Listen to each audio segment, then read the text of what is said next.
So we just finished up Tom's 5th cancer treatment. So next in 2 weeks it'll be the real cool one because we'll be halfway through. And he's feeling kind of slammed right now. Pretty tired. Ready to take a nap. So I think, what do we have to say about it? We've got some new information. Oh, we have new information. What is your new information? From the physician's assistant that worked with us today. I will be finishing up chemo at the end of July. Yes. That is new. We thought it would be the end of August, but it's actually going to be July 27th is going to be his last chemo. So that is good. And because of the way that they found his cancer, and because they found the cancer and then removed his active tumor when he had his surgery for his colectomy, he doesn't have to do any chemo afterwards. They're just doing the cleanup chemo first. So that's really awesome that this is the only chemo he'll have to have. And because they removed the tumor when they did the colectomy surgery, and they removed the lymph nodes. I don't know how the doctor picked which lymph nodes to remove, but the lymph nodes he removed had the cancer, and there were no more tumors in the lymph nodes that they left. He's not going to have a scan halfway through because there's really nothing left to scan. They removed all the cancer, so all the tumors. So that's super cool that you're not going to have another scan either. Not until we're 6 months out. September or October. Yeah. They're going to wait a couple of months before they do any scans. To make sure that they killed all the cancer that's running around in his blood cells right now, so that anyways, to make sure nothing's growing, so make sure they got everything out of his blood through the chemotherapy. So that's super cool to know too. Yeah. So once I'm done with chemo, I've got a couple of things that are going to happen. I'll get a colostomy. No. You'll have a colostomy because you have a colectomy. So this is the really funny thing.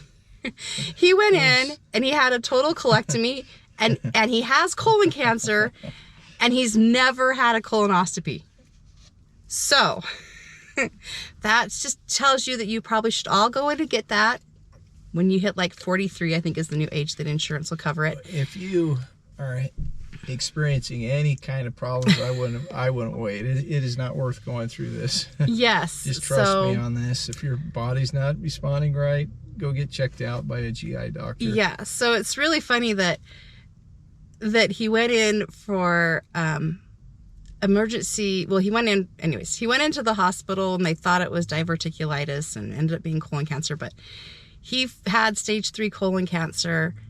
And they've taken out the tumor and everything else in his surgery to get the colectomy, and he's never even had a colonoscopy. So that's something that he'll still have to do. Good reason to do it. In like September, I think. They'll have to go through myostomy to do it. They will. That was so the good thing is that he'll be done in the end of July. So feasibly, he could go back to work next fall if he can find a job that he can do with his new physical restrictions because of, well, he doesn't really have physical restrictions except for the fact that it's not wise for him to work in the behavior unit where kids could be tugging and pulling on his ostomy bag in fits of temper or when he's having to restrain them. So yeah, when you have a colectomy, generally you can live a fairly normal life unless you're dealing with students who are disabled, mentally and physically and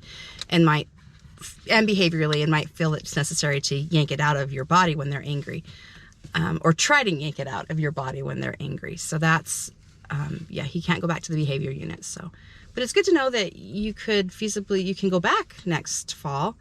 The sad thing about that is that means that you'll have to wait to have your reversal surgery probably till next summer if you're working, so that you don't have to take 6 weeks off of your. So that's what we're looking at. Yeah. So that's day. A surgery I want to have. Yeah, It'll be good. Super good day. He's just kind of tired.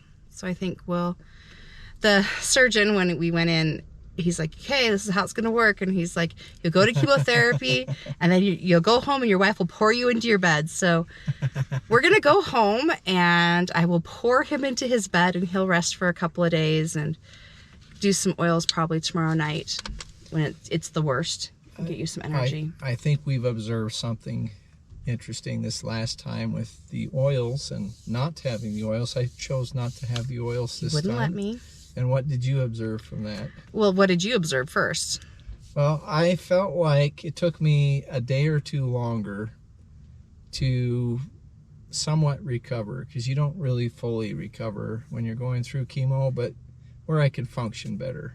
I concur. You spent a lot more time in bed and a lot more time feeling really sick than you did if you'll let me. Yeah. So the plan for this next session is that tomorrow night I'll do oils for you, and then we'll do them again Sunday night and see if that makes a difference. I think you're gonna find that it makes a difference.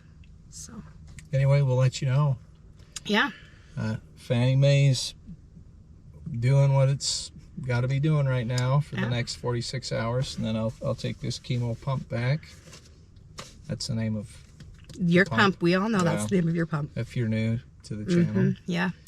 So I just want to do a shout out to our wonderful community, friends and family, for your support, for supporting this channel, for the positive thoughts, the sunshine you've thrown our way.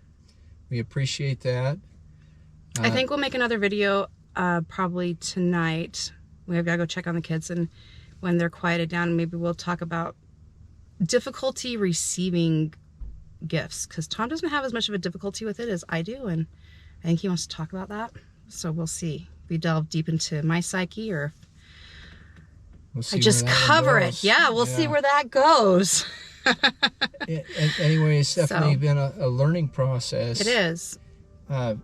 Going through that, I've never faced something like this in my life before. I had no idea what a cancer person faces, and going through that process and seeing how it affects our mature family and young family, because we've got kids on both ends of the spectrum, how it affects jobs. It's completely given me a different paradigm shift on how cancer just affects every part of your life, and it affects your kids, your wife. But I think it's just trials in general. I don't think it's just cancer. I'm so constantly grateful, and it's amazing that people see needs that I don't know that they're seeing, and then they provide for those needs. It's super humbling, and I really appreciate it. So it's pretty amazing, but I think that this is just people being good. And I think in our world today, we focus so much on the negative and what people are doing wrong, and we fail to recognize that there are hundreds of thousands of people out there, who look to do good and who want to do good and to be good. I wonder if we focused more on that in our community, if we could get a whole scheme of change going on. So shout out to all those who do good. And we appreciate the blessings that have been given to us and how people have blessed our lives. So. Yeah. Scatter some sunshine in your own communities. Yeah. Be that difference.